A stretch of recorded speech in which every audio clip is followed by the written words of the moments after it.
नमस्कार मित्रांनो, मुख्यमंत्री माझी लाडकी बहीण या योजनेअंतर्गत मोबाईलवरून ऑनलाईन अर्ज घर बसल्या कसा भरायचा हे आज आपण या व्हिडिओमध्ये पाहणार आहे.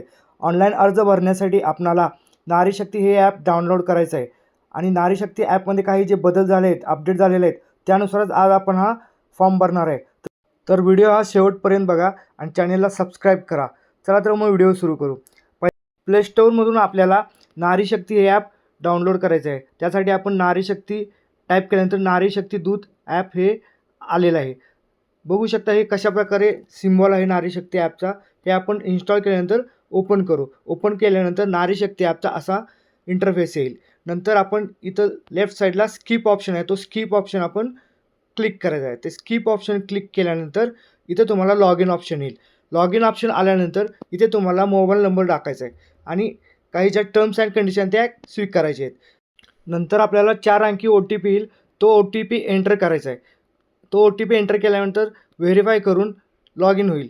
नंतर इथं काही परमिशन आले असतील त्या अलो करायच्या आहेत.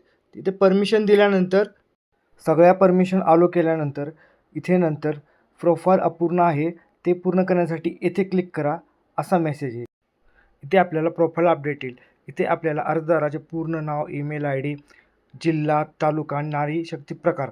इथे आपल्याला नारी शक्ती प्रकारमध्ये सामान्य महिला, CRP, बचत गट अध्यक्ष, बचत गट सचिव, बचत गट सदस्य, गृहिणी, अंगणवाडी सेविका, मदतनीस, ग्रामसेवक, वार्ड अधिकारी आणि सेतू एवढ्या प्रकारामधून आपल्याला जो प्रकार योग्य आहे तो आपण सिलेक्ट करायचा. अशा प्रकारे आपले प्रोफाईल अपडेट झालेलं आहे. नंतर लेफ्ट साईडला नारी शक्ती ऑप्शन क्लिक केल्यानंतर इथं आपण मेन पेजला येऊ. इथे मुख्यमंत्री माझी लाडकी बहीण या योजनेवर आपण इथे क्लिक करायचं आहे. इथे क्लिक केल्यानंतर इथे नारी शक्ती ॲपला काही परमिशन अलो करायचे आहे. परमिशन अलो केल्यानंतर आपला जो मेन फॉर्म आहे तो ओपन होईल. इथे पहिल्यांदा महिलेचे पूर्ण नाव आधार कार्डप्रमाणे लिहायचे आहे. आधार कार्डमध्ये जे नाव असेल तेच इथे लिहायचे आहे. नंतर 2 नंबरला पती किंवा वडील दोन्हीपैकी एक ऑप्शन. जर महिला विवाहित असेल तर पतीचे नाव सिलेक्ट करून पतीचे नाव लिहायचे आहे. अविवाहित महिलेने वडिलांचे नाव टाकायचे. नंतर लग्नापूर्वीचे नाव असा ऑप्शन आहे. त्यानंतर महिलेचे जन्मदिनांक सिलेक्ट करायचे आहे. याच्यामध्ये तुम्ही 21 ते 65 वय वर्षे फॉर्म भरू शकता. याच्यानंतर अर्जदाराचा संपूर्ण पत्ता जो आधार कार्डवर दिलेला आहे त्यानुसारच भरायचा आहे. याच्यामध्ये अर्जदाराचे संपूर्ण नाव, जिल्हा, गाव, ग्रामपंचायत, पिनकोड. नंतर इथे मोबाईल नंबर विचारला आहे. तिथे महिलेचा जो मोबाईल नंबर आहे तो टाकायचा आहे. नंतर त्याच्या खाली आधार नंबर विचारलेला आहे, तोही तिथे आधार नंबर टाकायचा आहे.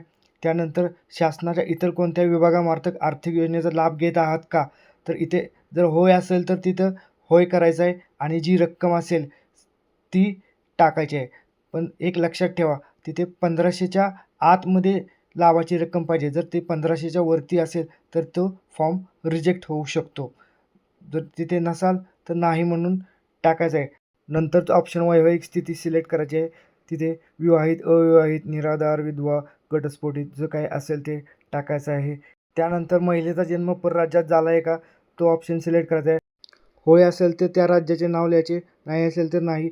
नंतर तिथं अर्जदाराच्या बँकेचा तपशील द्यायचा, बँकेचे नाव, बँकेचा क्रमांक, अर्जदाराचा खाते क्रमांक, नंतर IFSC कोड, नंतर आधार कार्ड बँकेशी लिंक आहे की हो किंवा नाही ते ऑप्शन सिलेक्ट करायचं आहे. नंतर इथे हो सिलेक्ट केल्यानंतर तदनंतर कोणकोणती कागदपत्रे अपलोड करायची आहेत तो ऑप्शन दिलेला आहे.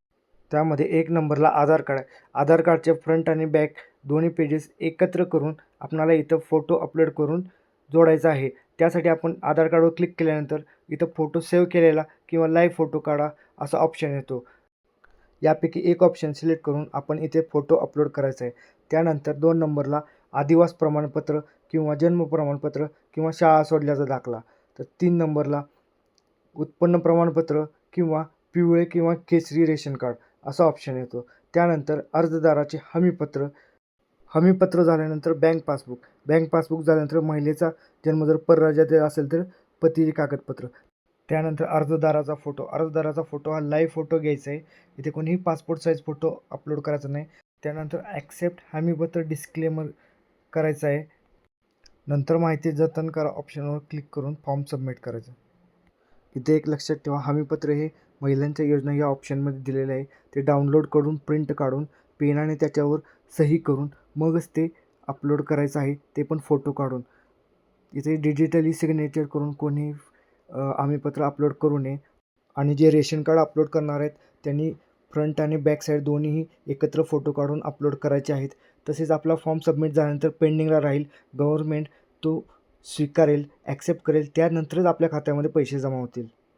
तर हा व्हिडिओ कसा वाटला कमेंटमध्ये कळवा आणि जास्तीत जास्त लोकांपर्यंत शेअर करा. चॅनलला लाईक, शेअर आणि सबस्क्राईब जरूर करा.